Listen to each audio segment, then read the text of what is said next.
Welcome to Tripping the Void with your host, Saraphine Hurley. Are you ready? Are you ready? Let's go.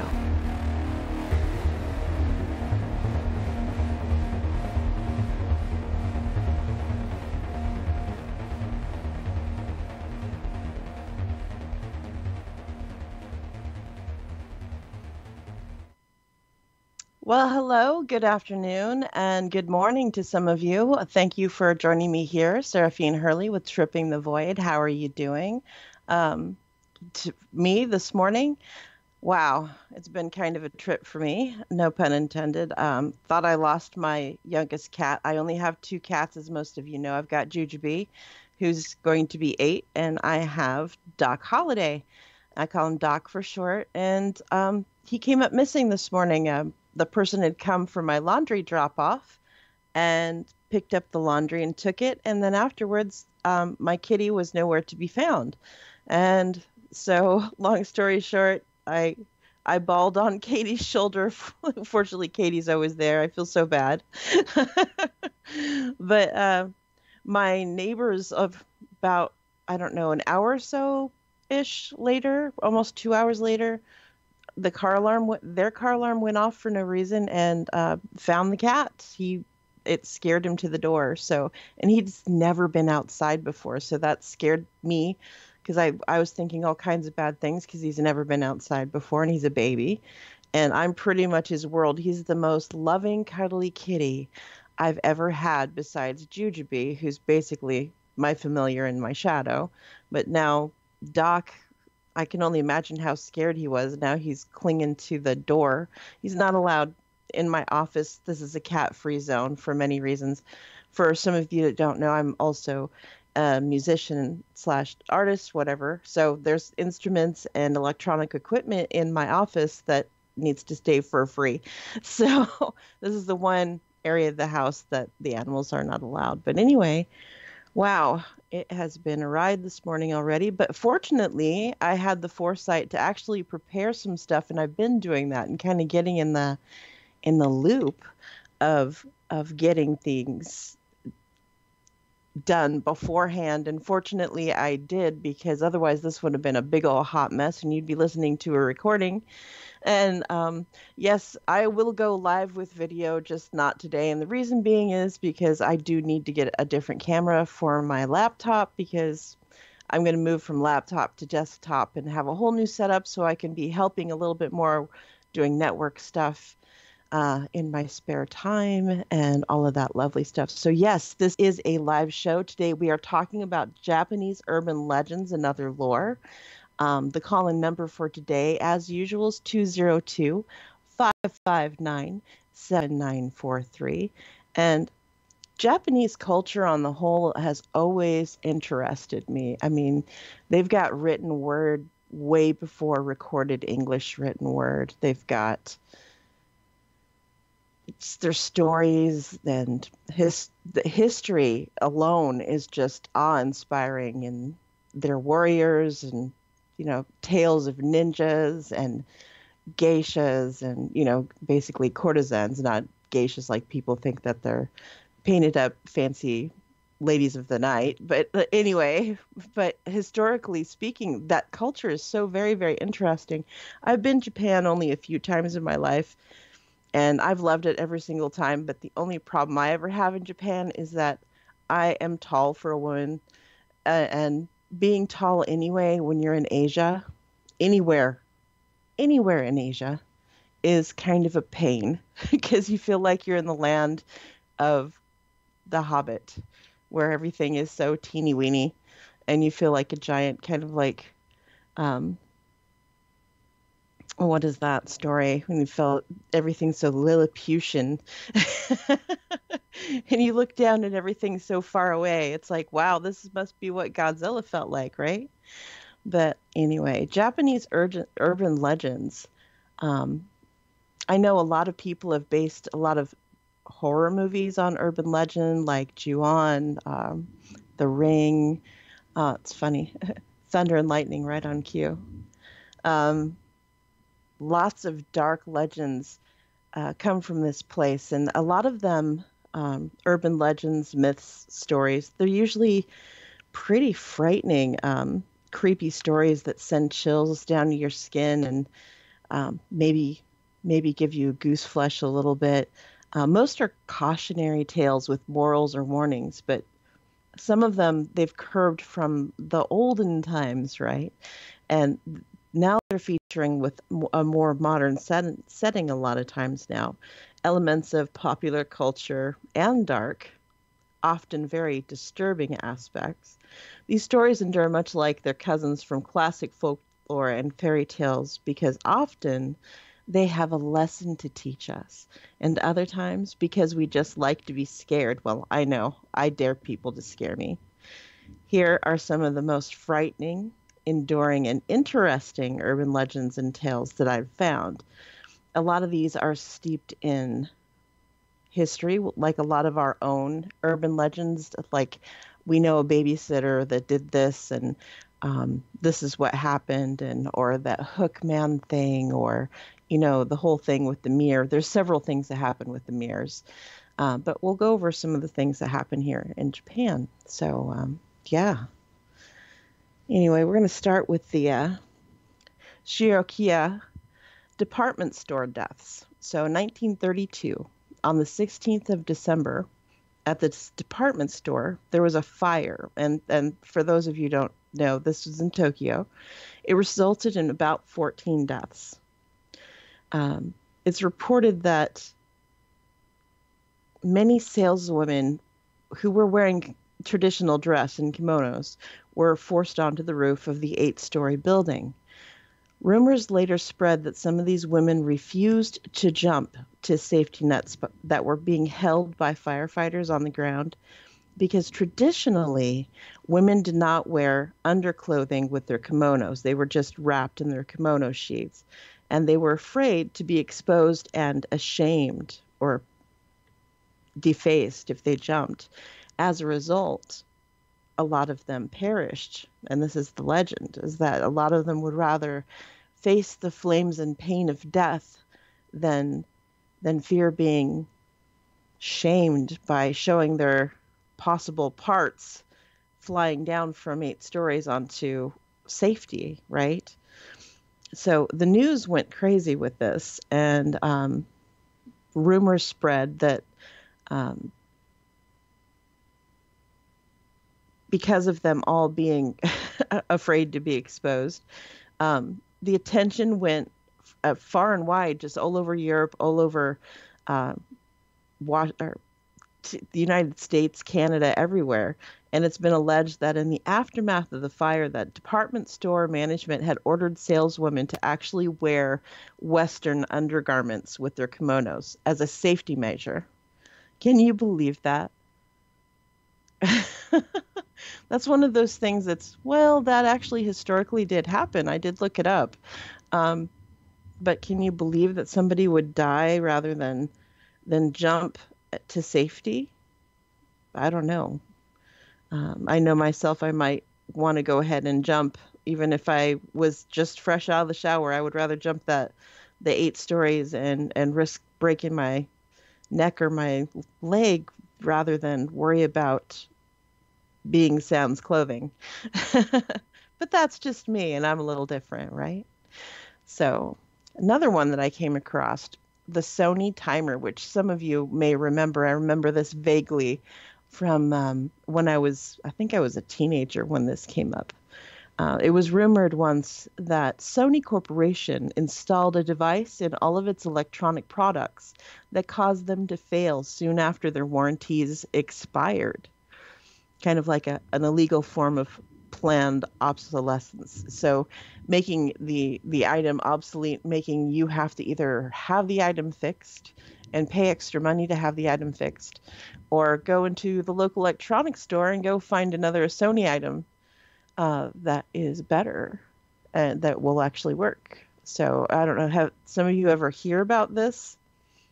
I know that I even heard about it till this day, that people talk about this. Or, some people will say, oh, it's because the warranty is up that it doesn't work. Well, a lot of people have said that that's actually where that comment comes from, that, oh, the warranty must be up, because they thought that Sony had actually put in some kind of chip or programming in an item to have it as a fail-safe to ensure that consumers would, in fact, buy more products instead of keep the old one.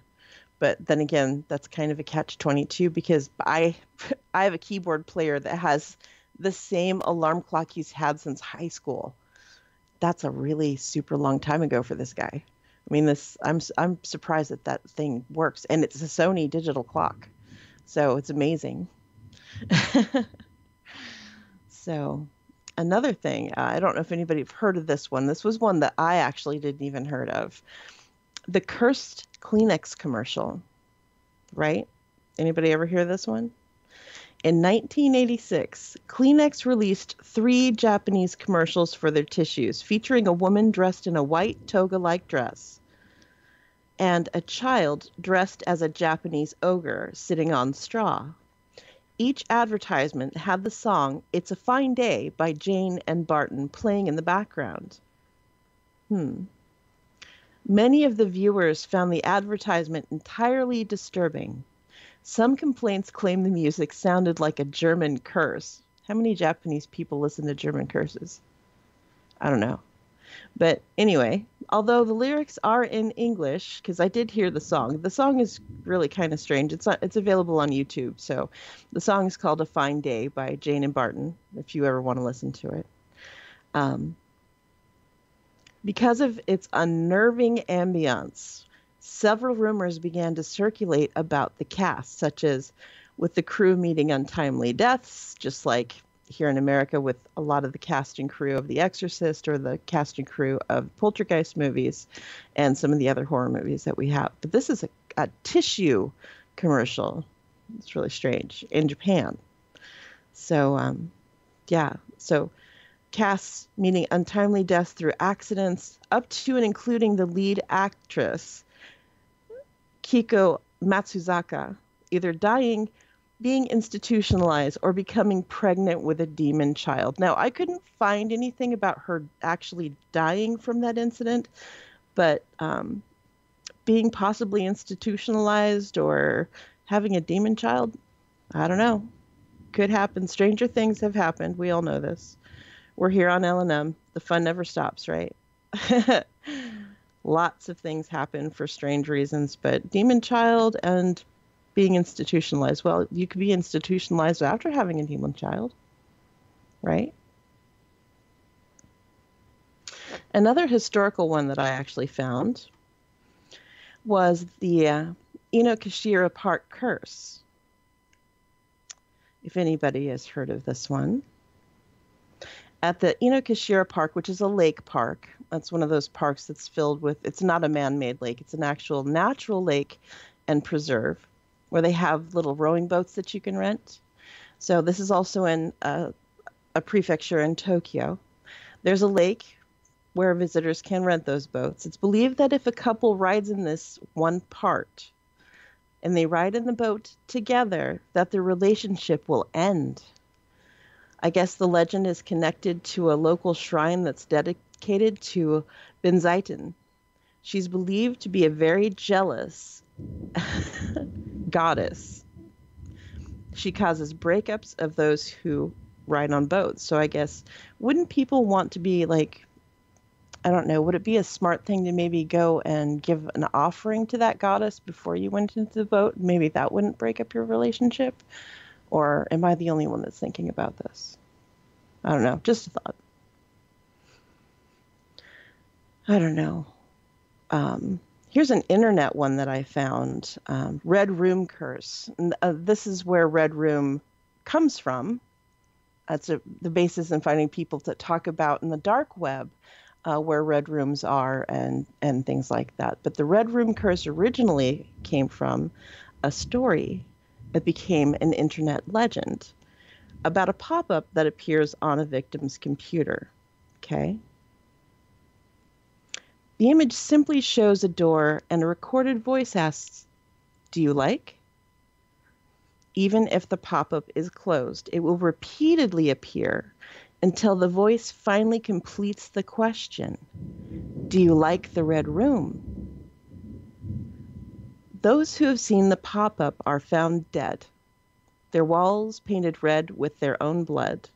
The legend began with a flash animation of a boy being cursed after encountering the pop-up, but gained notoriety when it was found that a schoolgirl who had committed the Sasebo slashing in 2004 had this as a video bookmark.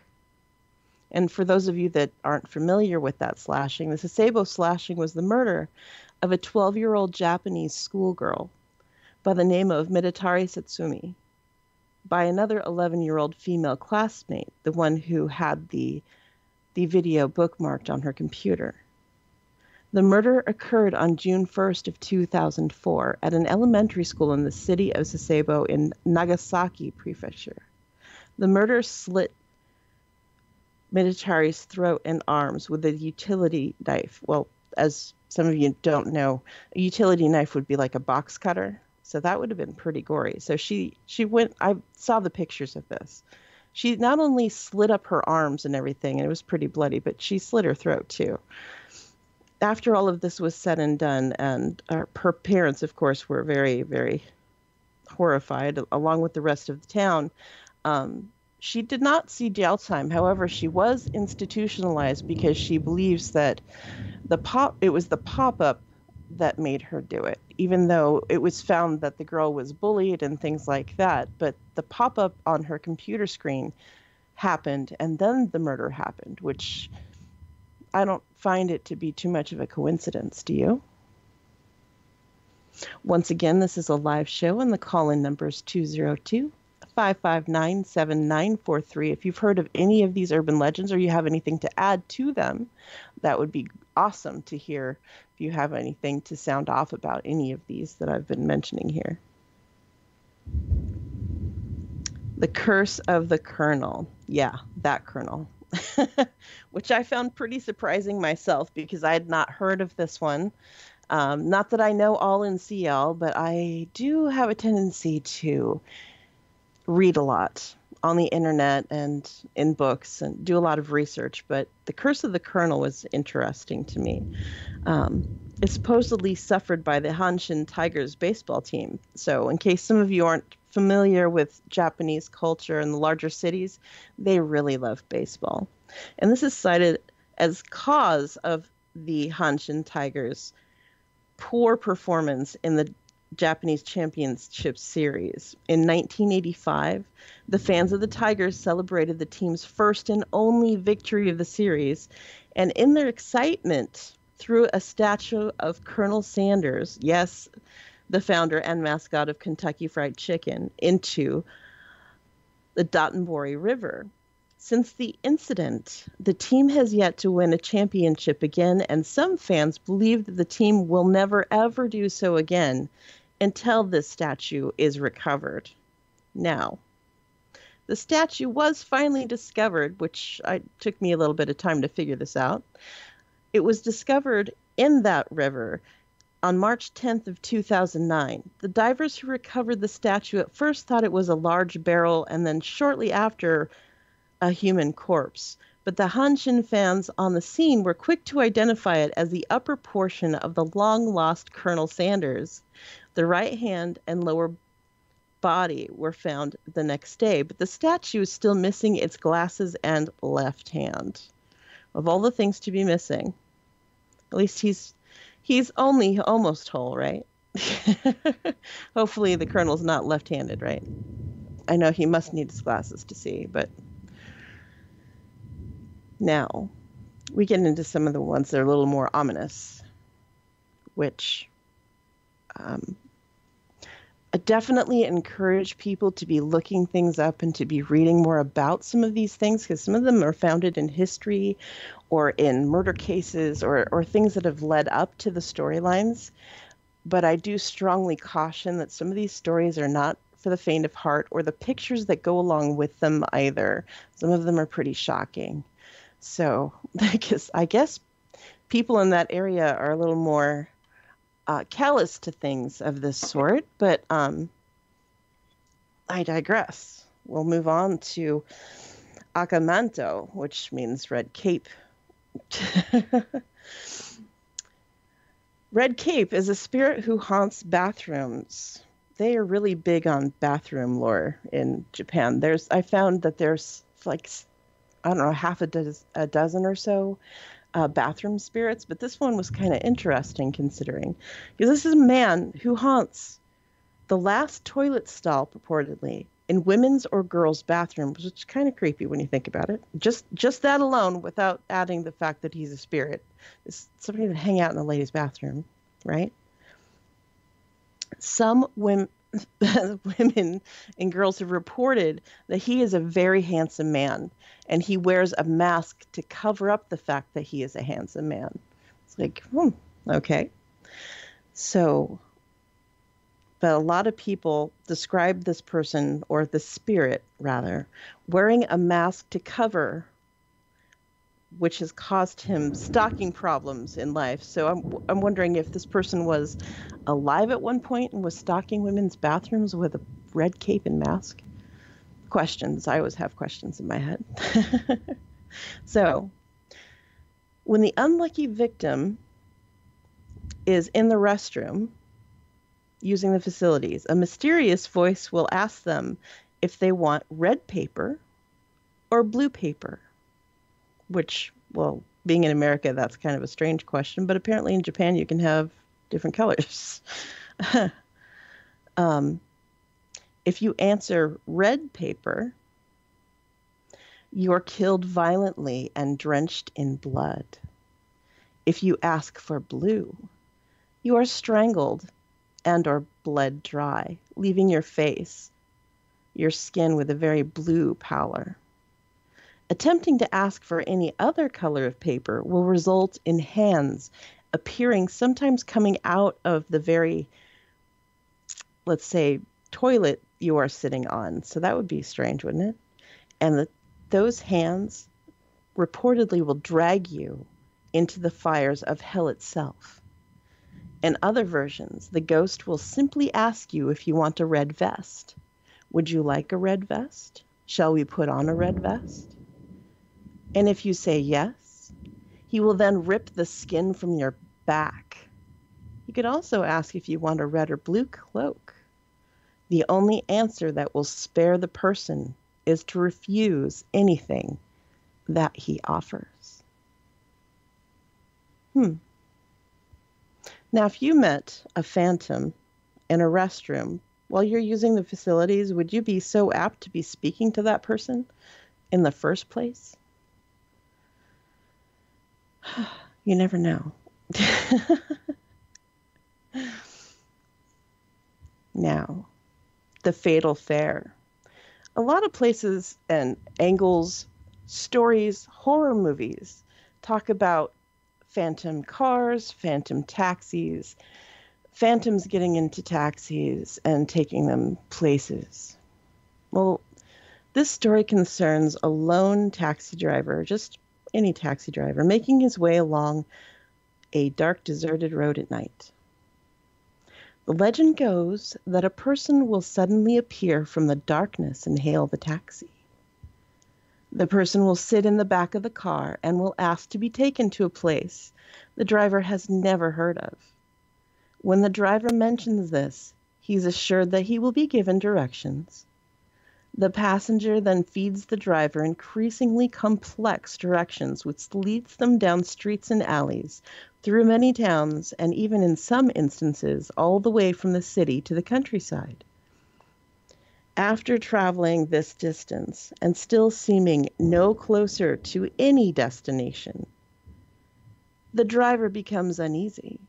He turns around to the back seat to ask the passenger exactly where they are, but he's shocked to find that the passenger has vanished. The taxi driver then turns back to the steering wheel only to drive off the edge of a cliff or a bridge.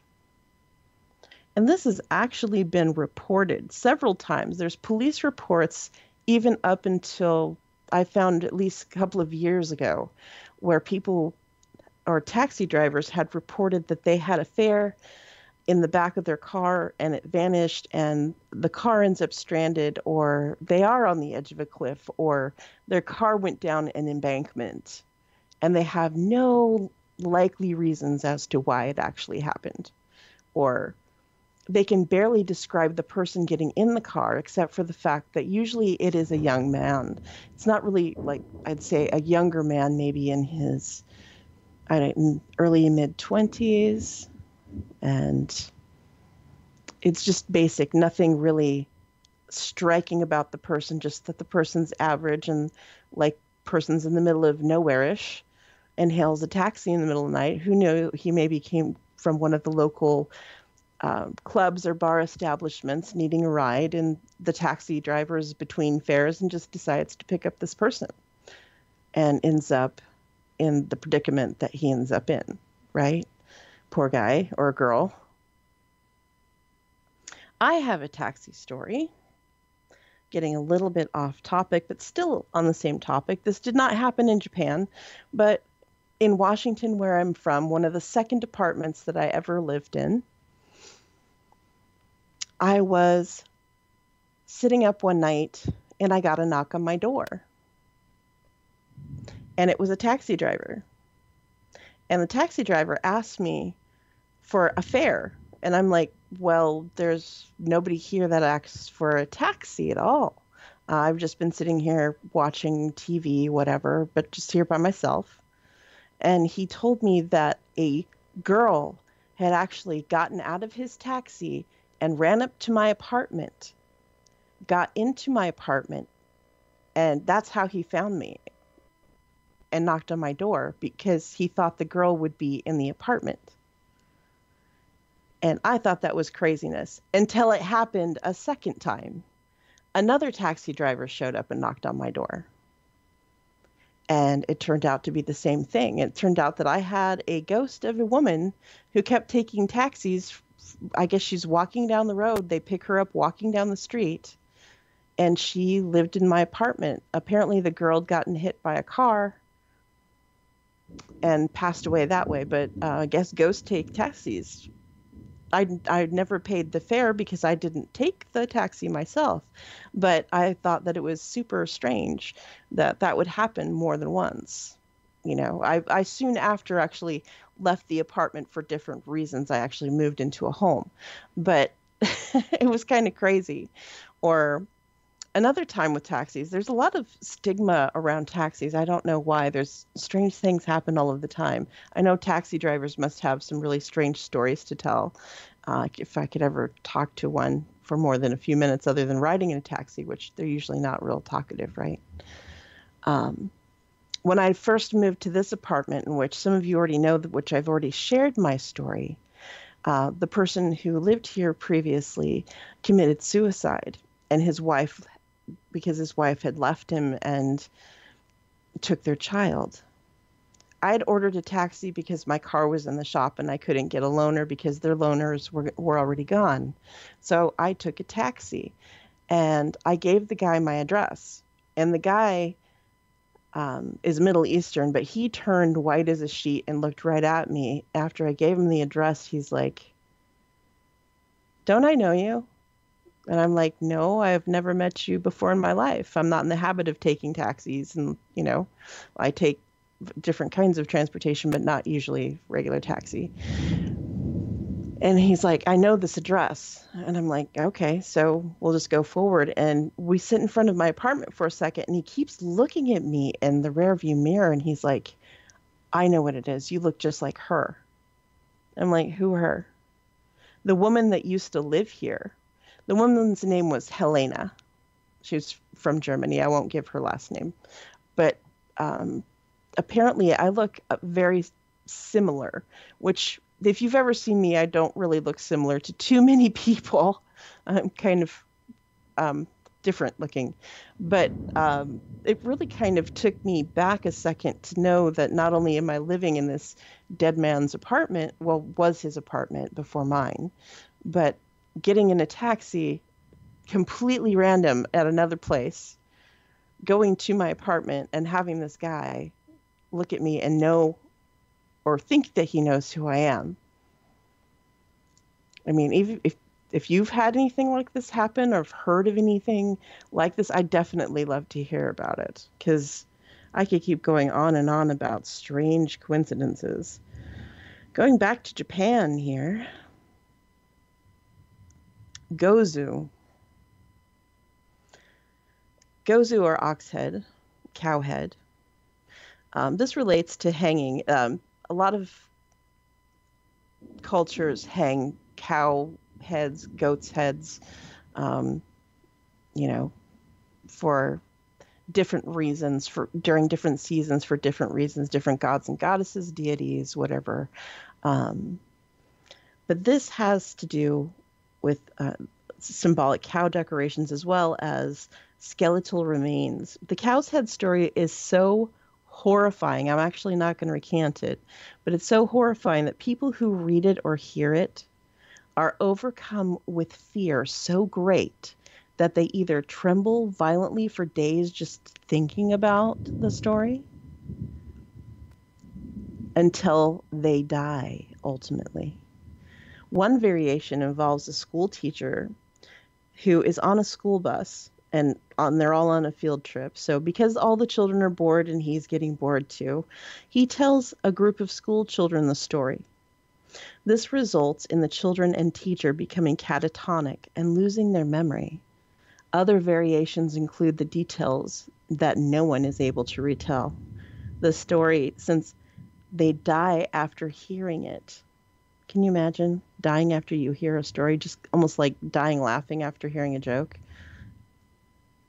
Rumors say that only fragments are left of the story. One such fragment is about a town that was cursed after they ate a cow's head. Now, similarly, there's also a tale in Ukrainian folklore that a cow's head does exist. It's about a woman who receives good fortune by offering food and shelter to a disembodied cow's head that visits her one night. Let that sit for a second. How does a disembodied cow's head visit you? Does it just kind of stick its head through the window and what's up? I don't know. It sounds creepy on one hand, but kind of interesting on the other. You never know. Now, some more historical hauntings, which happen because we also have similar things in Europe. We have similar things here in the United States. But this is the Jinmenken, the human-faced dog, which some people feel sorry for the creature. Some people think that it's a spirit of the forest, other things. The Jinmenken are dogs with human faces that appear at night in Japanese urban areas and run along highways at extremely high speeds. The Jinmenken can talk, but reports say that they will either be rude or will ask to be left alone. Unlike most Japanese urban legends, the human-faced dog is not widely known to kill those unlucky enough to meet it. They are said to be escaped scientific experiments or spirits of road crash victims.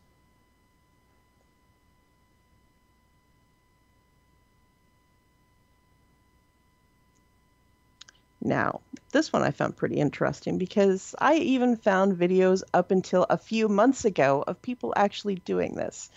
Now, if you want to do it, once again, caution, always an air of caution and respect every time you try to do anything that could result in bad things happening to you spiritually or physically because of outside spiritual influences. It's not that I am superstitious. It's just that I believe that a lot of things can happen for different reasons, and a lot of those reasons may be completely unexplainable.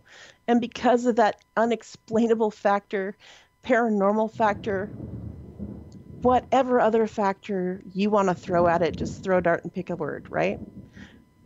Please just be careful, right? Kukuri-san. Now, for those of you who haven't heard of it, Kukuri is a Japanese version of a Ouija board which became popular during the Meiji era. Rather than using a store-bought board with letters and a planchette. Players write down in, well, what usually in hiragana, and just use characters, and place their fingers on a coin before asking Kukuri-san a question.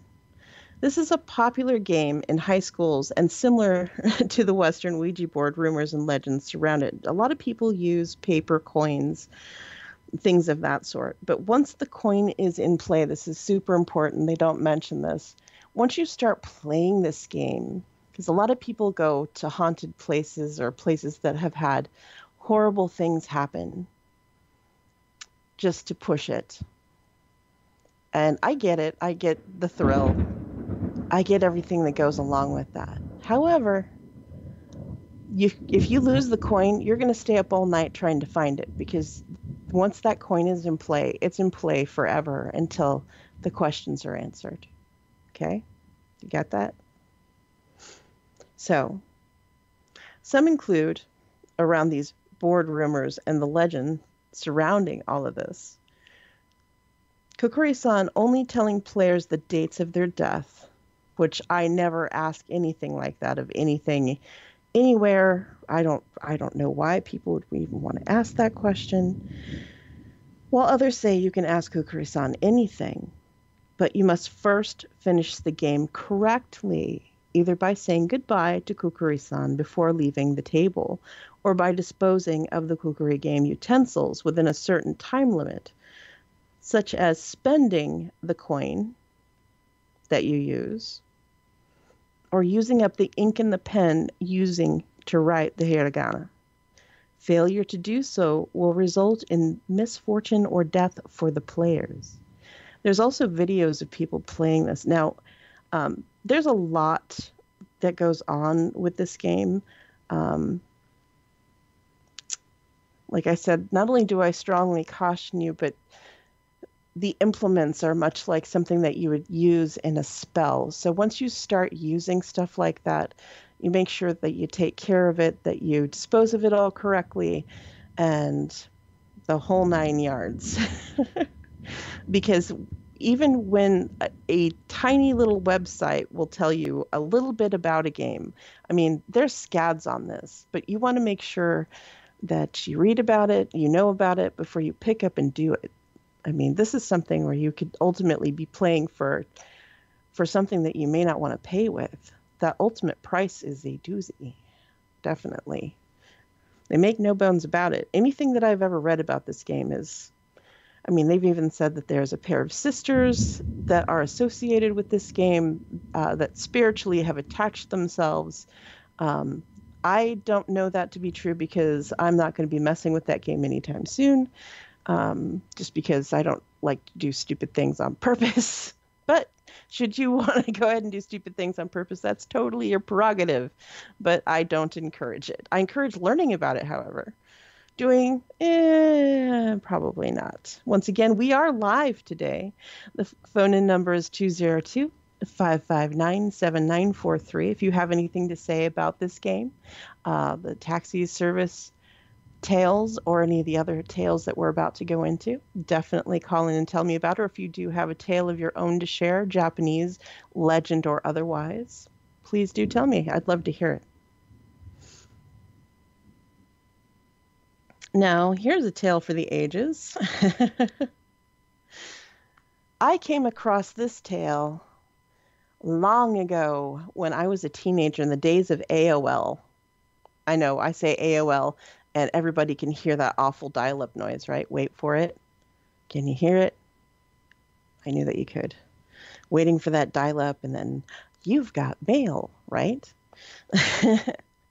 This was actually on a website, and long before there was creepypasta, and long before there was 4chan and stuff like that. This scared the jeebers out of me, because knowing that there was actual reports of people walking around and seeing this person and having contacted this wraith of sorts. And this is what I'm going to call her. She's a wraith for sure. So they call her Koichisaki Onna, which means the slit mouth woman. She was considered to be the very beautiful wife of a highly regarded samurai warrior who slit her mouth open from ear to ear when he suspected her of cheating on him while he was out on a long campaign. Men and women and children have reported and retold this story for literally years. I mean, there's even a comic about it, like a very striking comic about it. Very, let's say, gory. Now, walking alone at night, you may encounter a woman wearing a surgical mask, which isn't altogether unusual in Asia or sometimes in Europe and even here now because people are getting a little smarter about germs. Now, the woman, once you see her walk, she's usually walking ahead of you, usually past her, or she turns a little bit to address you. She'll ask you, "Am I beautiful?" It's like, how are you going to know if she's beautiful if she's got a mask on her face, right? It's like, okay, so if you say no, she will kill you with a pair of scissors that she always carries. One of those great big steel pairs of shears that your granny probably had. If they say yes, the woman then removes her mask to reveal her mouth has been slit from ear to ear. The Koichi Sake Una will then ask, "How about now?" Regardless of whether the answer is yes or no at this point, the woman will kill you. If you say no, you're cut in half. And if you say yes, she cuts your mouth to be exactly the shape and form of hers. In order to escape her, you can answer her second question with, "You're average," or "so-so," which you can hope to confuse her with so that you can try to escape. And alternatively, they say you can throw fruit or sweets at her feet, which she will pick up, thus giving you a chance to run away. The other option is to ask her if you are pretty or handsome. She might get confused and leave. But there also is, wait for it, a fourth possibility. Yeah, I really looked this up to the end here. A fourth possibility to say you have to meet up with your husband or your wife, and she might just excuse herself and leave. So I guess she does have a few manners, I guess. But can you imagine seeing this shape-formed woman walking? She's not lumbering. She's strolling down the street just like any other person, either during the daytime or like at dusk, somewhere in the twilight. And you pass her and have this person ask if she's pretty. Now, how many people just randomly will ask you that? That alone would make me like not even turn. I'd just kind of run away. Like, okay, that's just a little bit weird. Now, something else from history, which they actually still have these, and you can purchase these to have them in your home. But I know a lot of people collect these type of masks for different spiritual reasons, but I always found them very interesting. The Noah masks. Traditionally used in theater, Noah masks, spelled N-O-H, are considered to be supernatural in nature, apart from the fact that a lot of people find them to be absolutely creepy. I'm fascinated by them, absolutely fascinated. But I'm not going to find it creepy. I'm going to want to study it. But a no mask represents both a smiling face and a sad face when you look at it from different angles. So hanging this mask on the wall, you can look at it from, a lot of people will frame them, but looking at it from different aspects is kind of like those pictures, like if the light hits it a different way, it changes the face or whatever. This is an actual physical mask that if you look at it from one side, it looks to be frowning, but from another up or side angle, it's smiling all of the time. The eyes don't really change, but the bottom part of the mouth does. I promise you it does. I've seen it. So, when kept in the house, the masks are said to draw a negative energy from the owners till they get completely consumed by the mask itself, and your soul can get trapped in a different dimension of pain. So they're not mentioning hell, but they're dimensions of pain, kind of like, I would liken it to maybe Clive Barker's Hellraiser kind of situation. So you're just going to bring you into dis-ease of some sort by being obsessed by this mask.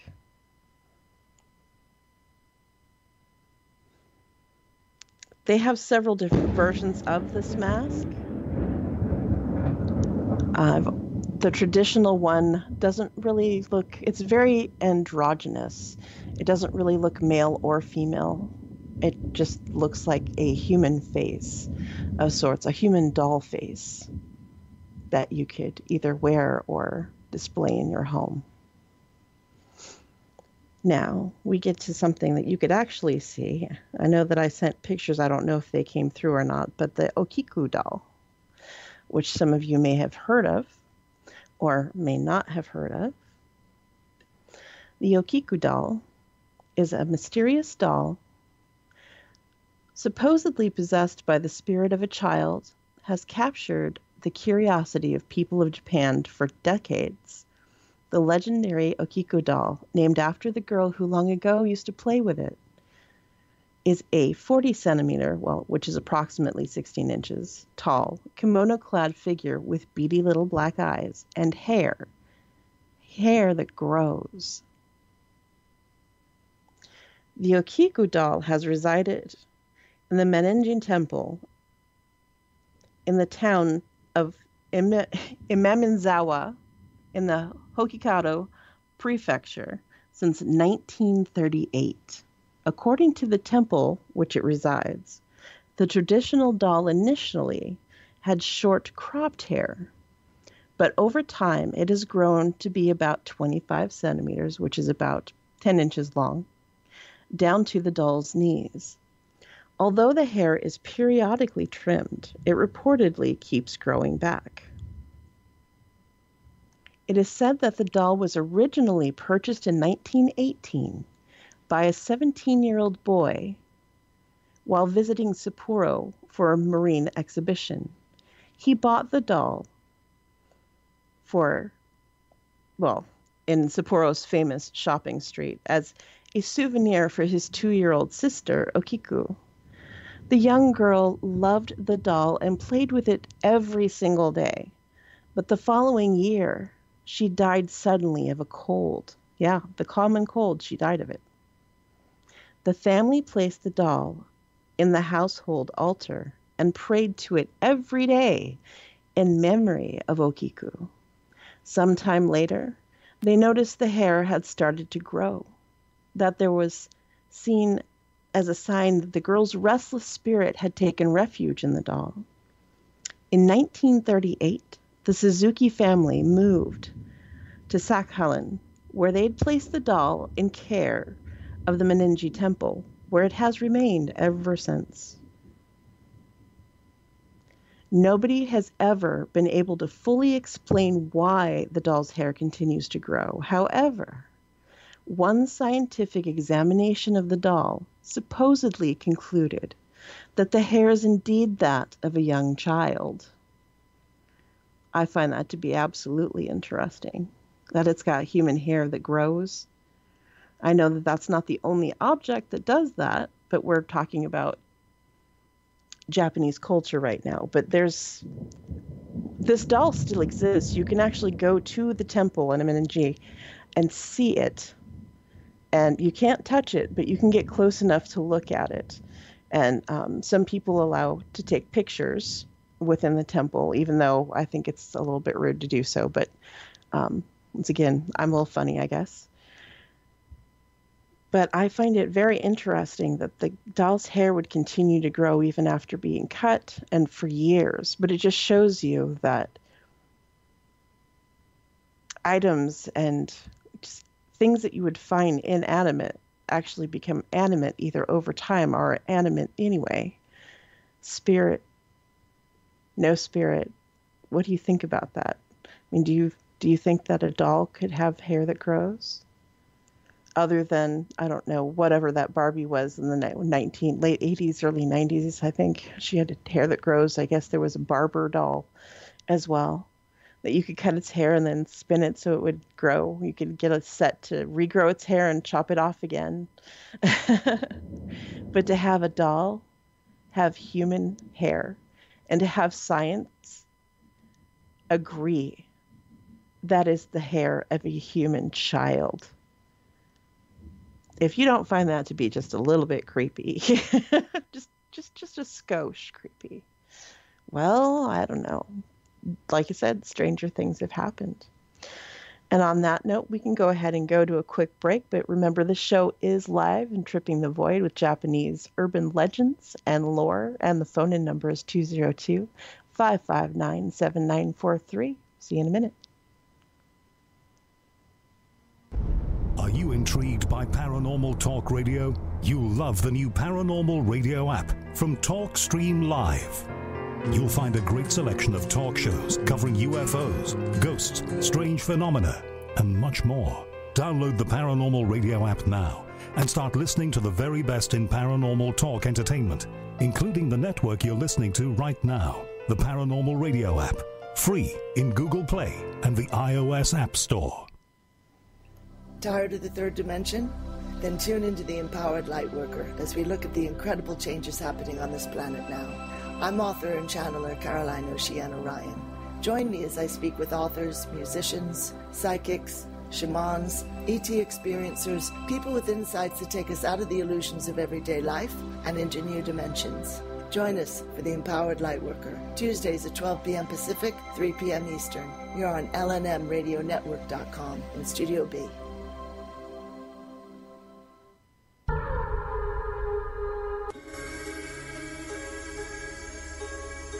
The question for life on Mars has been answered in 1976. But ever since then, NASA's not wanted to go back and replicate those tests. Instead, they'd rather go search for signs of life instead of actually finding it. Let's all make NASA change their policy and letting them know that we demand them on the upcoming Martian rovers of the Mars Rover 2020 and the ExoMars rover.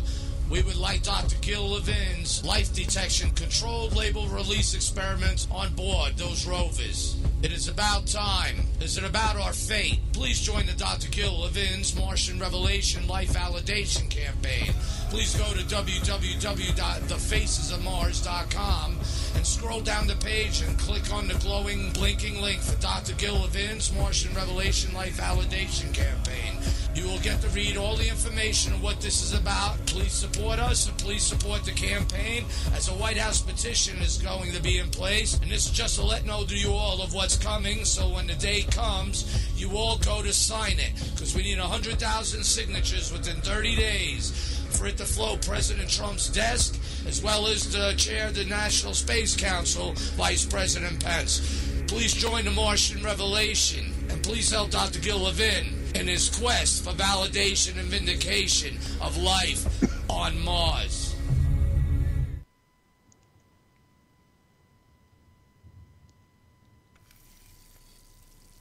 Let me tell you about the toughest guy on Earth. He does the work of 2 jobs, but only gets paid for one. He's tough enough to feed the man that gave him a lifetime of nourishment. He has the crazy strength to lift the man that raised him up without even flinching. That's right. No employee of the month bonus check here. This guy, no, this warrior, will always be by his father's side, even if his dad will hardly remember. Good luck finding a gym to train for that. If this guy isn't the toughest guy on the planet, then I don't know who is. Caregiving is tougher than tough. Find the care guides you need at aarp.org/caregiving. Why was the basketball court all wet? Because the players kept dribbling on it. The dad joke. Corny, groan-worthy, but also one of the simplest ways to share a moment with your kids. What did the buffalo say when he dropped his son off at school? Bye, son. So take a moment to make your kid laugh, because dad jokes rule. Make your kid laugh today. Go to fatherhood.gov. Brought to you by the U.S. Department of Health and Human Services and the Ad Council. In 4 days. There was an old woman who lived in a shoe. She had so many children. She didn't know what to do.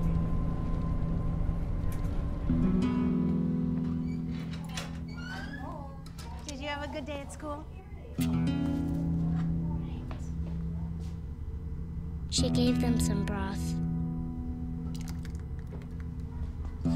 without any bread. There you go.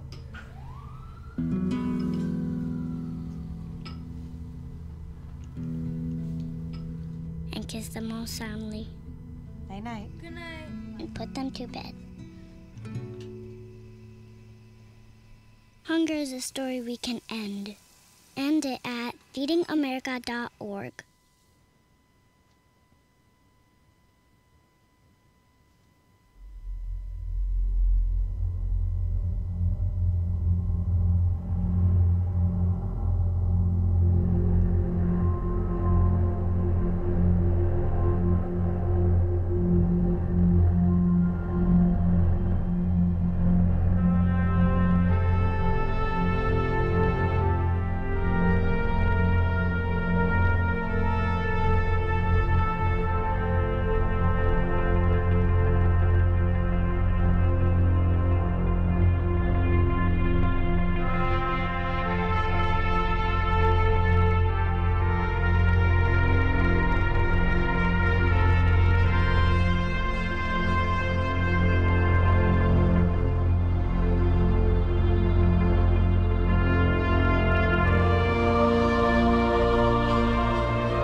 All right. I guess we're back here with Tripping the Void with Saraphine Hurley here. We are a live show today, as we usually are a live show, unless otherwise said. Our call-in number today is 202-559-7943. We are talking about Japanese urban legends and lore, along with a few other things that we're just kind of adding in all hither together like we normally do, right? Going around the world and back. And I do need to mention, we love our listeners. And without you guys, we wouldn't be here. Like most radio stations, we are independent and we also require donations. So in order for us to pay our bills, to keep the lights on, to keep the chat going, and to keep the party going, we need help from all of us. And I do say us, because even us hosts and hostesses kick in as well. So if you could please donate, remember to subscribe, like, and share. And even a little bit helps. A lot is better, but, you know, do what you can do, and we'll all be the better for it. And keep LNM alive and well. And I love this radio station. LNM Radio Network has been a real help to me, and it's been a lot of fun. So thank you guys ahead of time, and always thanking you. And also we need to thank our network affiliates, High Point Radio, 100.5 of New Jersey, broadcast in New York, New Jersey, Pennsylvania, West Virginia, 1620 AM, WCET 101.7, Columbia, South Carolina, KOY 1230 in Phoenix, Arizona. We also have iTunes, Twitch, YouTube, Neely Worldwide Publishing, Neely Productions Incorporated, Open Eyes Network, Daily Motion, TalkStream Live, Paranormal Radio, and streamed and restreamed various other outlets all over the world via the internet, and KYAH 540 AM, Utah's Talk Authority, bringing you LNM Radio Network's Late Night in the Midlands. And we're always what?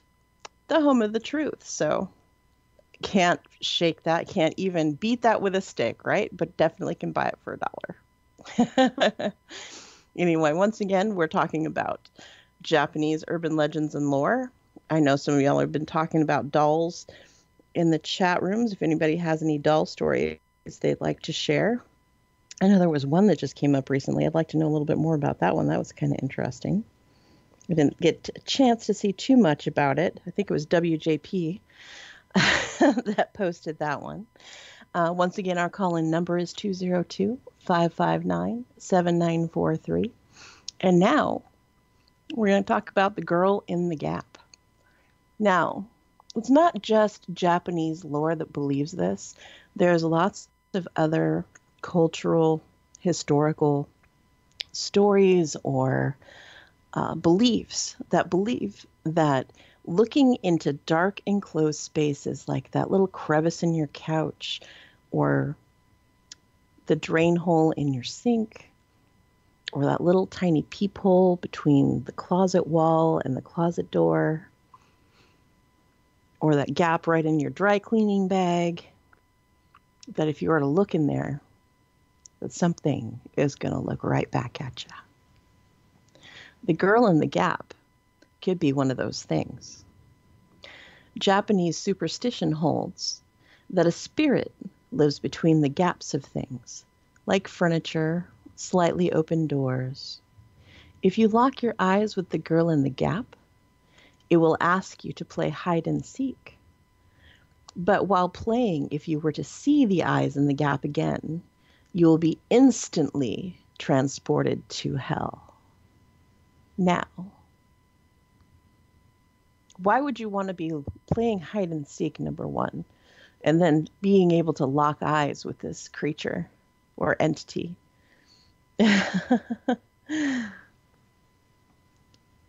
Back and forth. Maybe I looked into my closet and something looked back at me.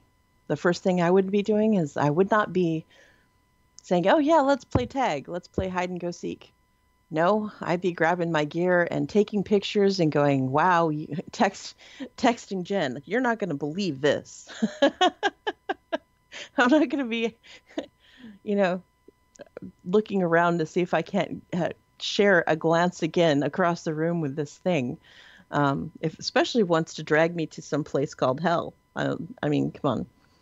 Sometimes I think that hell might be a perspective kind of thing. It's like Buddhist belief of hell is kind of similar to the Viking belief in hell, where it's an actual place, kind of like Midgard or Asgard or wherever, or Trondheim. So you go all these places, and some of them are really great, but then usually things that have one syllable are usually the worst ones. You ever notice that? If it's a short word, it's usually got a negative connotation. Even though yes is a positive word and no is a negative word. And then you have hell. Hell doesn't seem to be positive at all, does it?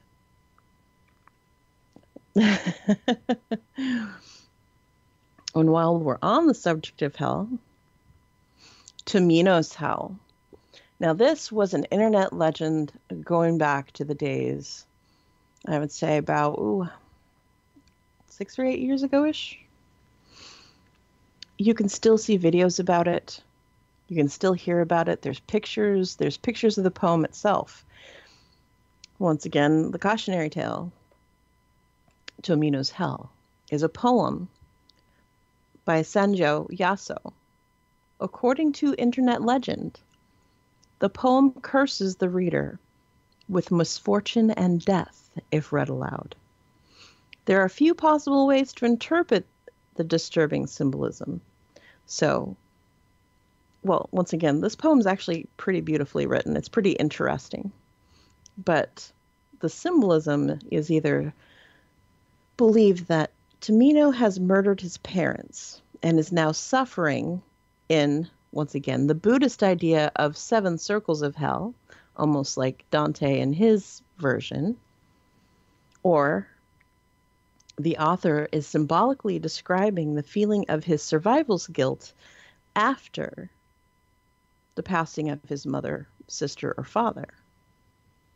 So it's basically left up to you to decide which way or the other.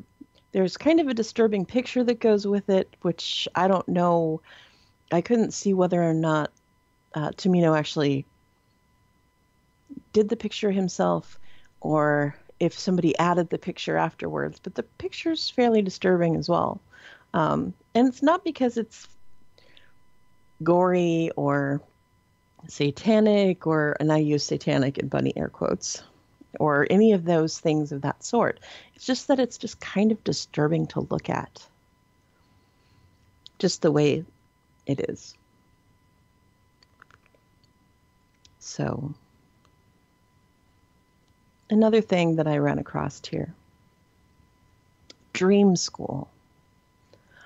Having to do with very many children or adults that have actually dreamt of being in a school situation. You know how if you go running down the halls and the halls just get further and further away from the doors.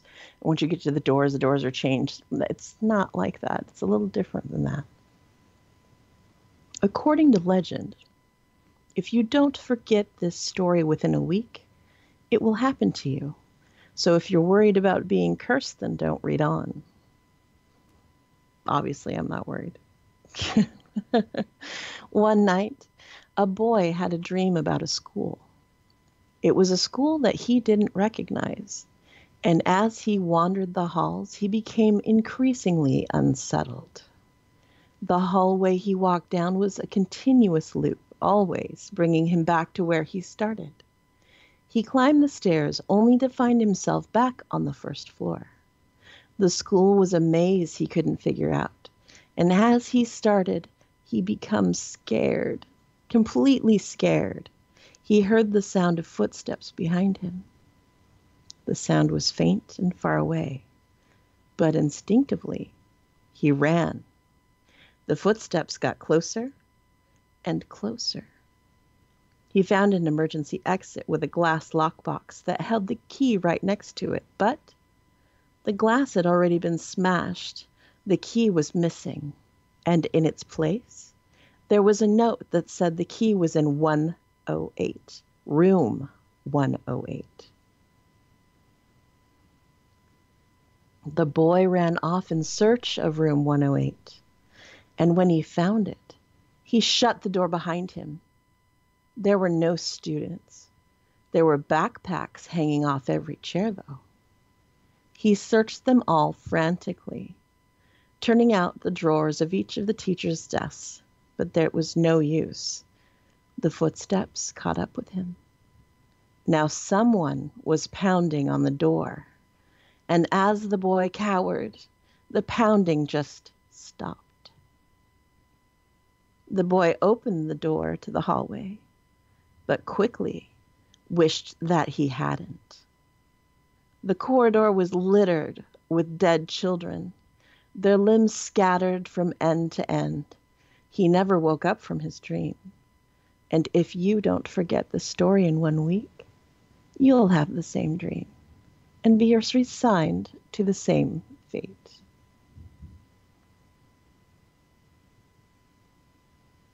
Once again, the call-in number is 202-559-7943. So do you believe that you would be resigned to a similar fate if you couldn't wake up from a dream? Running down hallway after hallway, locking yourself into a classroom filled with backpacks and no people? Walking off the room into the corridor and finding nothing but littered bodies everywhere? I think it's interesting. Historically, another one, the Himuru Mansion, which I've been by. It wasn't available to actually go into, but I've been by there. So it's also somewhere that's interesting to look up. So if you believe this legend, right, there is a secluded abandoned mansion just outside of Tokyo where a series of brutal murders were carried out. The family who lived there would carry out a sick practice called the strangling ritual. They believed that there was a portal on their property that brought them bad karma from within the earth.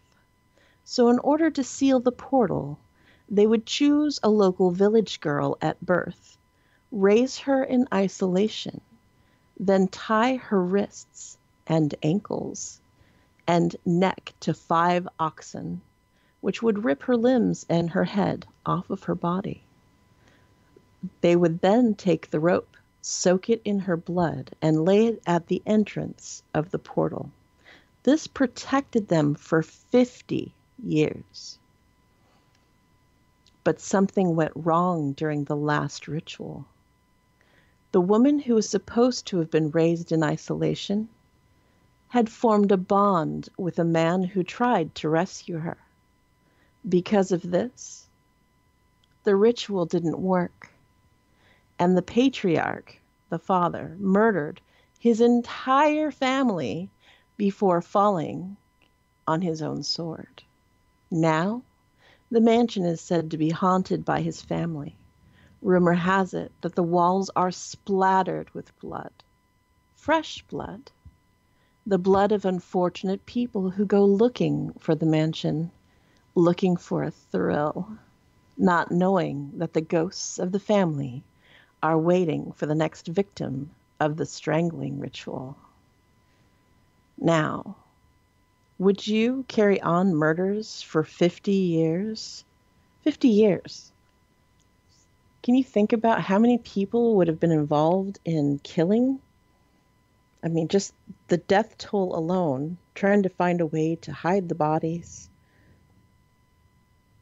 soaking rope in blood and then laying it across this portal. What kind of a portal was it? Do you have an idea of what kind of a portal it would be? Would it be a portal to hell itself? Or would it be a portal to another dimension entirely other than hell? And keep spirits satiated by the blood of women raised in isolation? What is it about being raised in isolation? Is it because it kept her from, or I guess when you think about it, made her more innocent of the world itself? So she would be a lamb entirely, having no evil within her maybe? But even that, after a certain point, they say that you're completely unsavable having that whole free will thing. So how would that even make sense after a certain age? More questions. I don't know. Why am I the only one that keeps thinking of more questions? I read these. I understand them. It's not that I don't understand them, but I just get more questions from going a little bit more deep into the wheres and the whys. Like, I get the whole human sacrifice thing. I get thinking that you're holding over a magical portal and making sure that whatever is there is at bay. It's like, did something tell this person? Because in every account that I've read so far, they don't mention the entities itself, just that there would be if this didn't happen. And so in order to keep it from happening, that the strangulation thing happened. So, I don't know. More questions. So we have the purple mirror, another cautionary tale. So if you're over the age of 20, which I know a lot of us are, so woo, missed that bullet entirely. Yay. Better car insurance, right? So if you're over the age of 20, good news. And it's not Geico this time. You won't be affected by the story at all. But for all of you teenagers out there, think carefully about listening, reading on to this story, because where I found this story, they are super cautious about it. I mean, the pictures were kind of strange too, but so I didn't post a picture. But Purple Mirror, it sounds like something from a Prince song, right? A young girl was given a mirror by her mother. The girl loved the mirror and spent much of her time staring at herself in it. The girl was desperate to be beautiful, and she developed an eating disorder trying to maintain her beauty. Every time she looked in the mirror, she looked gorgeous. After a few years, the girl wanted to redecorate, so she painted the mirror in her room purple. After she painted it, she looked into it and was shocked by her appearance. She was dangerously thin. Her hair was limp and stringy. The eating disorder had taken a toll on her appearance, and now the girl could see that she was not maintaining her beauty. She was sabotaging it. Despondent, the girl threw the mirror on the ground, shattering it into a million pieces. She was making the final arrangements for her coming-of-age party on her 20th birthday when she was in a car accident. She died at the scene, whispering, "Purple mirror, purple mirror." Her parents searched for the mirror, but never found it. It is said that if you do not forget the phrase "purple mirror" on your 20th birthday, because how many people are going to say purple mirror anyway? More likely purple people eater, right? Or purple rain. So, if you do not forget the phrase "purple mirror" by your 20th birthday, you too will die a tragic death. So just remember, forget the words "purple mirror." So, hopefully, it's not like Beetlejuice, right? When you say it multiple times, it's going to appear. But how would you find a mirror that ultimately would have shattered into a million little different pieces? Because I didn't read or see any accounts of this mirror actually miraculously putting itself back together. So maybe she threw it in the trash and that's why they couldn't find it? I don't know. I'm no Sherlock Holmes, that's for sure. But deduction, dear Watson, deduction. So, but there are lots of things having to do with mirrors, like covering mirrors and this and that. I'm sure a lot of you have heard different things about mirrors. I know my loved ones would cover mirrors, or my grandmother, my father's mother, would actually at nighttime when there were no lights on, or even if it was just the light in the kitchen over the stove. Remember that? Your parents would leave the light on over the stove, or the light in the bathroom, little night light. That my grandmother would not look in the mirror after dark at all. She would avoid it at all costs. And in fact, in her bedroom, her vanity table did not face anywhere that she could actually look at it. She would actually have to go and move her body over around her bedroom furniture, around a desk, to actually get to the vanity itself because of the mirror. Because she was that superstitious about looking into mirrors in the darkness. I always thought that was kind of different. I was wondered, but then found out over time there's reasons for that. But I'm not superstitious about looking into mirrors. If something looks at me in the mirror, I'm going to look back at it. Right? Eventually, the abyss will look back at you. So you either can stare it back in the eyes and be unflinching, or you can run away like a baby. So it's totally up to you what you want to do with that. So on from mirrors to villages, and not the village people, village. The Anunnaki village. I'm not kidding. Not Anunnaki. Anunnaki village. Well, this is just great. If it wasn't enough to worry about, we've got dolls, toilet ghosts, ghost hitchhikers. Now we have to deal with secluded, lawless villages. A lawless village in Japan? Huh. Apparently, deep in the foothills in Japan, there's a village called Anunnaki. There's a gate out front with a sign warning outsiders that the laws of Japan don't apply to their settlement. And inside, just imagine that lawlessness could, what even lawlessness could do to any place, right? There's cannibalism, reported murders and robbery. Oh, and good luck getting out, because once you enter, you never return. So with saying that, so you say once you enter, you never return. So if you enter and never return, who tells this story? Is it because there's a bunch of people watching people walking into the place and never returning from it? Or there has to be one survivor to be able to tell the tale, right? It's an old pirate adage. There's got to be one survivor. Actually, it was before pirates, but pirates are interesting, so I thought I'd put it out there. You have to have somebody left to tell the tale, because otherwise, how are you going to scare off the trick-or-treaters? I mean, seriously. So is this just to keep salesmen away, or is this place really lawless? I have found a map of it. I have found warnings about it, but I have not seen the interior of the area. It is widely rumored that it is an actual place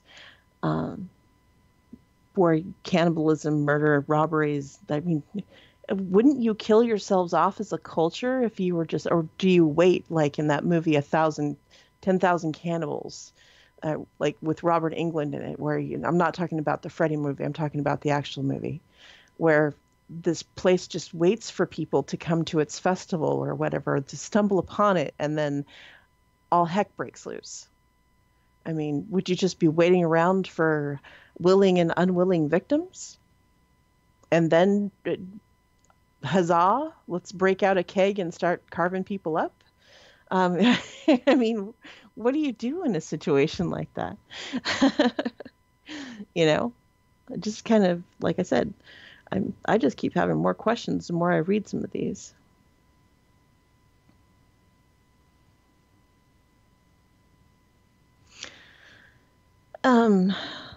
All throughout Japan, some of the things that I've noticed,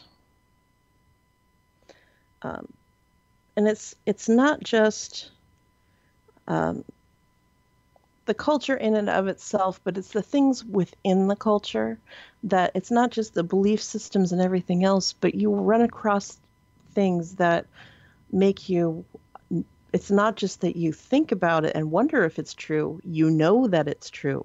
They have these pillars that they have little writings on. Some of them are prayers and some of them are words themselves. These are Hito Bashahira, which translates to human pillar.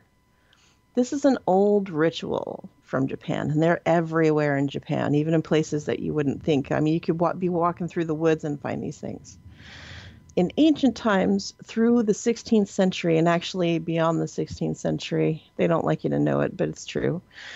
When a large building project would begin, a human sacrifice would sometimes be offered to the gods in the hopes that they would protect the building or infrastructure from floods and attacks, or even bad luck, bad omens, ghosts, the like, right?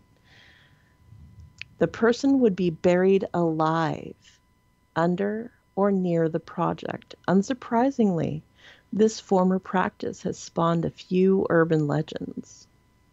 I'd say more than a few. The most prominent of these legends concerns the Muroka Castle. The castle was commissioned by a samurai, but as it was being built, the walls kept collapsing. A sacrifice was suggested, and it was decided that an old, one-eyed woman named Oshizu should be the Hitoshi Bashira. She agreed, but only on one condition. Her son would become a samurai. The lord of the castle agreed, and after she was sacrificed, the castle was built without any more troubles. But the lord was soon transferred to another area, and her son never became a samurai. Every spring after that, the castle's moat would flood, and the villagers believed the rain was caused by Oshizu's spirit. They called the rain the tears of Oshizu's sorrow. A memorial was erected to help calm her spirit. They did more than memorials. They actually do them to this day. It's kind of a festival around the castle. It's kind of a touristy thing too, where they erect little pillar things and they light candles and do lanterns, and they have food and flowers and stuff like that. And they're just trying to appease the ghost of this woman, knowing that her son never became this great samurai warrior, which I mean, they could make him, obviously, because I've seen them do this before. Why don't they just make him a samurai after his death, like posthumously? A lot of things can be done posthumously, as we all know. You can even marry somebody posthumously. Why you would want to, no idea. But, yeah. All of these things. Now, we have the Hapiyaku Bikuni. Say that 10 times fast. This is another Japanese folktale which teaches a very important lesson of what? Not eating mermaids. Can y'all remember that? Don't eat a mermaid. Who'd want to? There was a fisherman who caught a mermaid while out at sea. Now, he took this mermaid home and cooked it and invited many of his friends over to partake in the meal.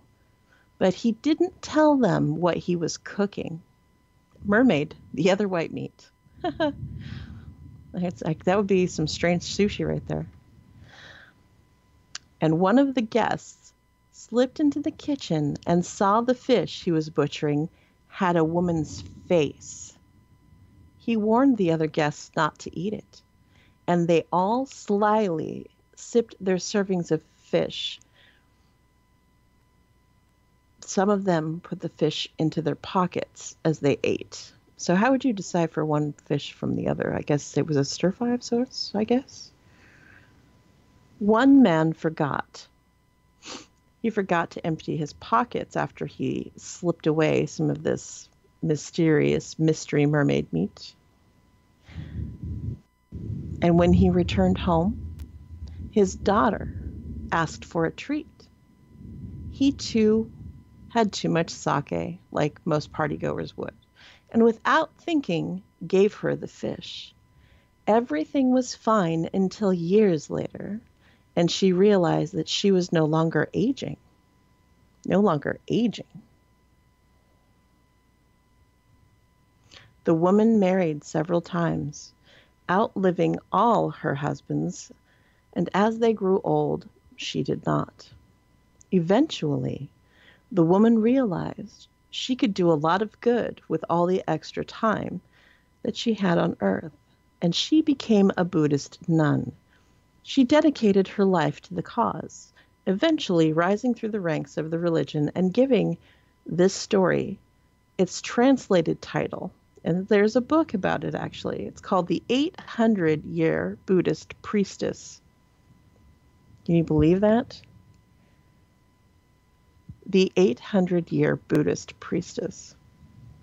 There's so many things that surround aging process. Am I going to lose my beauty? Am I going to do this? This woman went on to not only marry repeatedly, but decided to give her life over to her Buddhist religion and be a Buddhist priestess, which up to, and I don't know if some of you realize how some of these persons dedicate their entire life, but there's a whole process. Even in the Catholic religion, there's a process, but I will stick to the Buddhist one for right now. When they get up to a certain age and they know that they're going to ultimately die, it's like they feel like they're going to die. And I thought I'd bring this up because this is how she decided to dedicate all the way up to the end. She starved herself to death. And they dig these holes where they prepare themselves before going into the hole themselves. They refuse food. They only drink water for a certain amount of time, and then they start weaning themselves off the water. So then they're on no food or water at all. And then they get put into this hole where people pray over them every once in a while. Certain people tend to them, making sure that that's where they want to be. And they consider their prayers and their life until finally they basically sit. They're found in prayer form with their legs folded in meditative state, mummified. It's like a form of human mummification. But this is how this woman dedicated her life after supposedly eating mermaid flesh. Interesting. Who would eat a mermaid? Once again, why would you eat a mermaid? I mean, did this guy have a thing against her? Did she just say no to his requests? Why did he decide to drag in this poor mermaid? There's plenty of fish out where he was fishing, I'm pretty sure. They don't have too many whaling laws in certain ports in Japan, so why would you go off and eat a mermaid? I guess if you were into that kind of thing. But we have so many things here. We've got haunted bathroom stalls, other things. There's also, I guess, a woman that haunts bathroom stalls who committed suicide. And then these are all people who have made police reports about certain things. Some of this is historical, has historic fact to it. The rest of these this lore is draped in police reports for people saying that they were attacked by a woman with a slit face and a pair of scissors, or they saw somebody in their closet, or they saw their doll move, or there's this doll that its hair keeps growing. And that's not the only one. I mean, we've got, I guess, this ghost that goes from town to town. And I don't know that it would really go town to town, but what they call her, take, where it's a woman who was attacked and she drug herself to the train and was run over by the train and has no legs. So when she moves, the only way she moves is with her elbows, and it makes a take sound.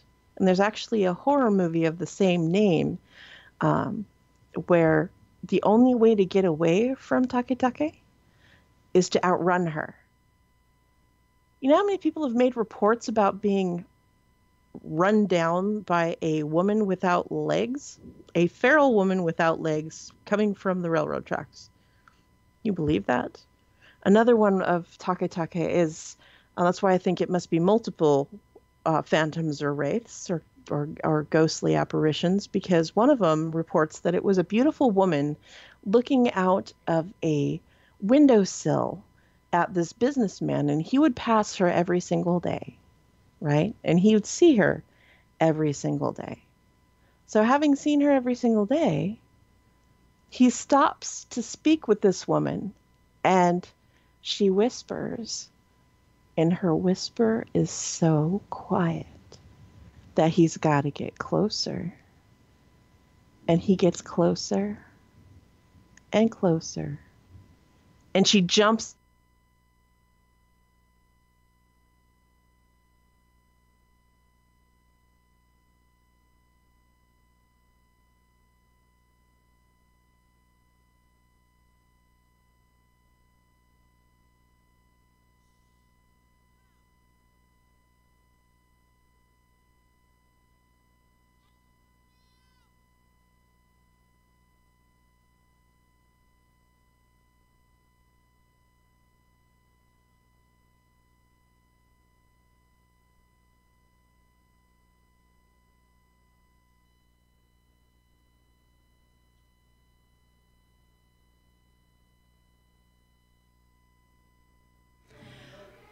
Just one moment while we get Saraphine back. We seem to have lost her.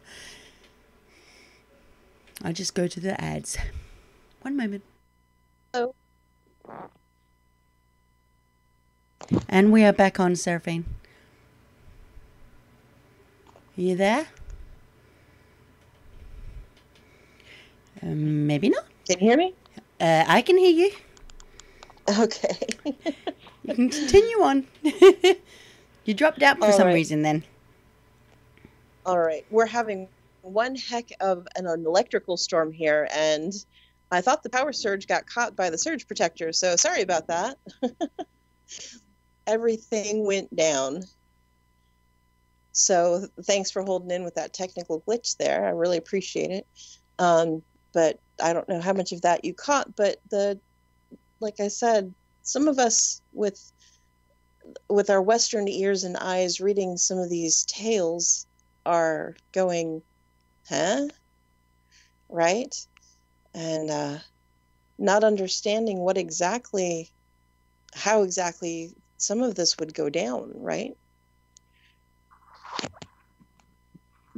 But when you think about it with your own imagination and wonder in the dark of the night or the dark of the shadows of your own room, the things that lurk in between those spaces, or could be just standing there looking right at you, waiting. Like, I don't know if some of you noticed that there's some really interesting games that come from Japan or Southeast Asia, where like the interdimensional game where people will poke buttons in sequentially. Well, actually, they're in sequential numbers. If that makes any sense. In sequential numbers to get off and get on a certain floor of a high-rise building. Now, the building has to have so many floors in order for it to work.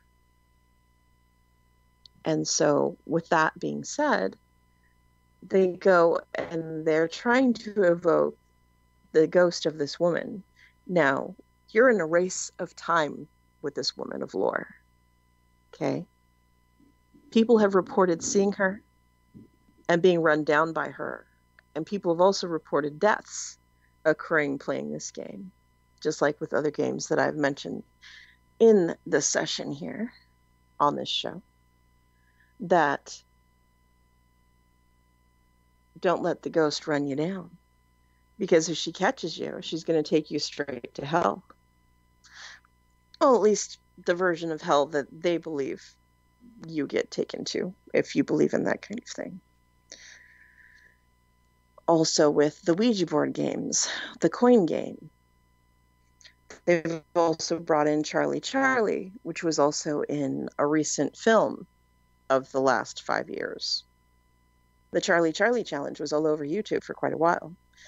But I don't know if you saw on one of the ghost hunter shows that happens to be on the Travel Channel, where they tried to debunk Charlie. Actually, somebody ended up with a...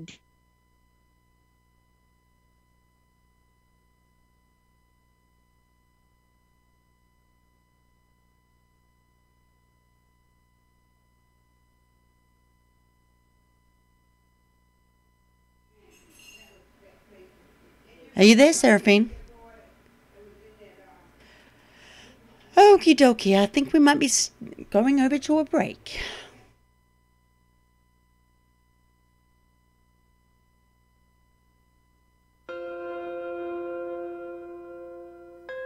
There are days that the red pill is bitter in my stomach, but I can't get it back out. I think because I have to. I speak because I have no choice. I walk through this dark age we're in with open eyes. Listen to Open Eyes on latenightinthemidlands.com. And together, maybe we won't stumble and fall.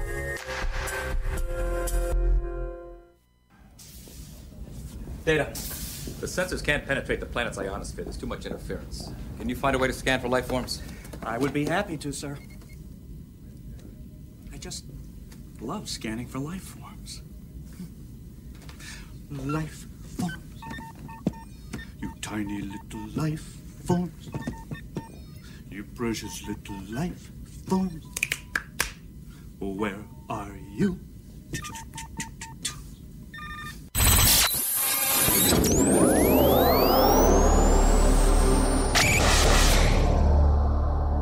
Even the ETs know this is the place to be.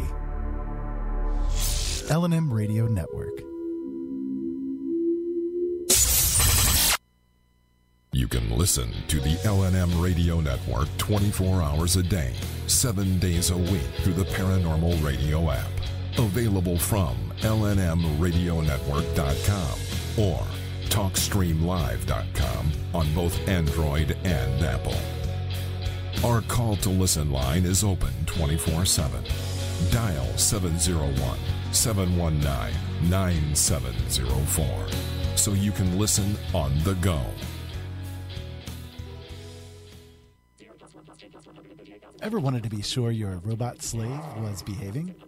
Is Echo getting out of control and meeting with Alexa when you're not around? You need RoboGrog. RoboGrog is the new product from Snooze You Lose, the company that also brought you the fine products of Flog a Horse and Calm You Down Now. RoboGrog will put your robotic minions to sleep, bringing their AI a sense of peace and comfort. It does this by sending bolts of electricity straight where the sun doesn't shine. Get RoboGrog today at any fine retailer and set yourself free from the devices that bind you. You can't just throw someone into prison and silence their warning because you don't agree with them. You don't have to like my methods or what I stand for. Silencing me won't make the problem go away. It will just whittle away at the ability of people to be ready for the real threats. And when the worst happens, and it will, maybe you can take comfort in protecting the people from a dangerous radical who wanted to tell them the truth.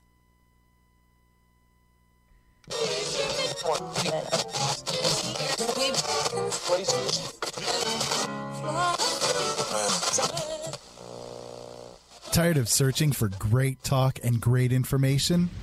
Look no more. LNM Radio Network, 24 hours a day, 7 days a week. Back home, there's a growing pro-Earth movement. Rumors of hate groups targeting aliens. And on all sides, the fanatics think that society has to be protected against anyone who's different. I'm starting to wonder if what we just saw is a preview of things to come.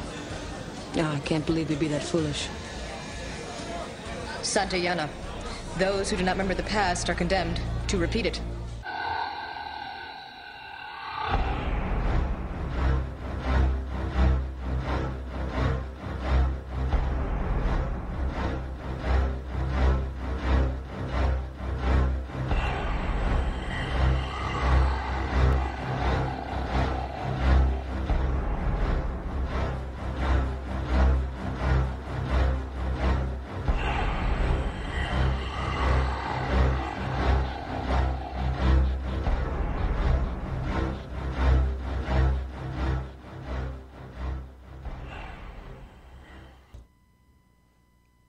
Thanks for holding in with me. I really do appreciate your patience here on LNM Radio. This is Saraphine Hurley with Trip in the Void, and we are having one heck of a storm here in Fort Myers Beach. Oh my gosh. It killed my cell phone. It killed my laptop. We went dark for a super minute there. So thank you for Katie being so on the ball. Thank you for everybody for hanging in there with me. You're awesome. You listeners are great. And thanks for listening to my show. And wrapping this up here, urban legends and lore, a lot of them are staked in human interest stories on not only just the internet, but papers, newspapers. You can find them in libraries, in historical books, not just in movies or horror movies. A lot of them stem from actual historic fact. And as strange as they all sound, and the weirder and wilder they are, they're a lot of them, at least 98.9% true. And it never ceases to amaze me, the weird and wonderful and bizarre things that actually happen within this world of ours, since our world does exist in many different planes and dimensions, whether you want to realize that you're on a planet with many different possibilities or not. So I will be closing the show early since we are having an electrical storm that is killing everything. I think I've lost power twice now, right? So thanks again for listening to Tripping the Void here, Saraphine Hurley. This is Late Night in the Midlands Radio Networks, LNM Radio Networks.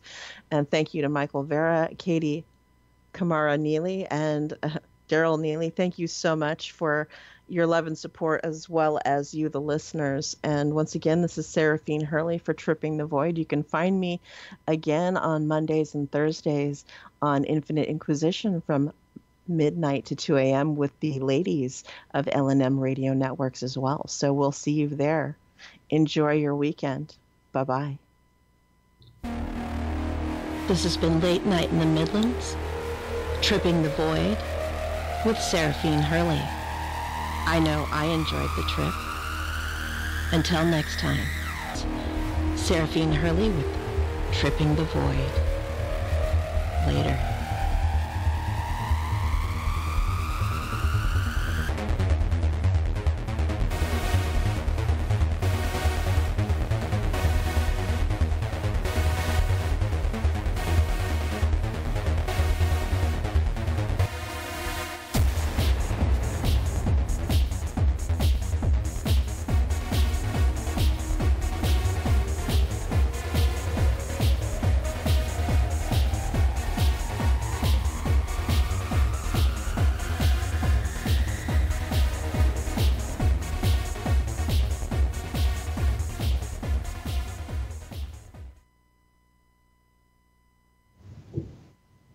Yay.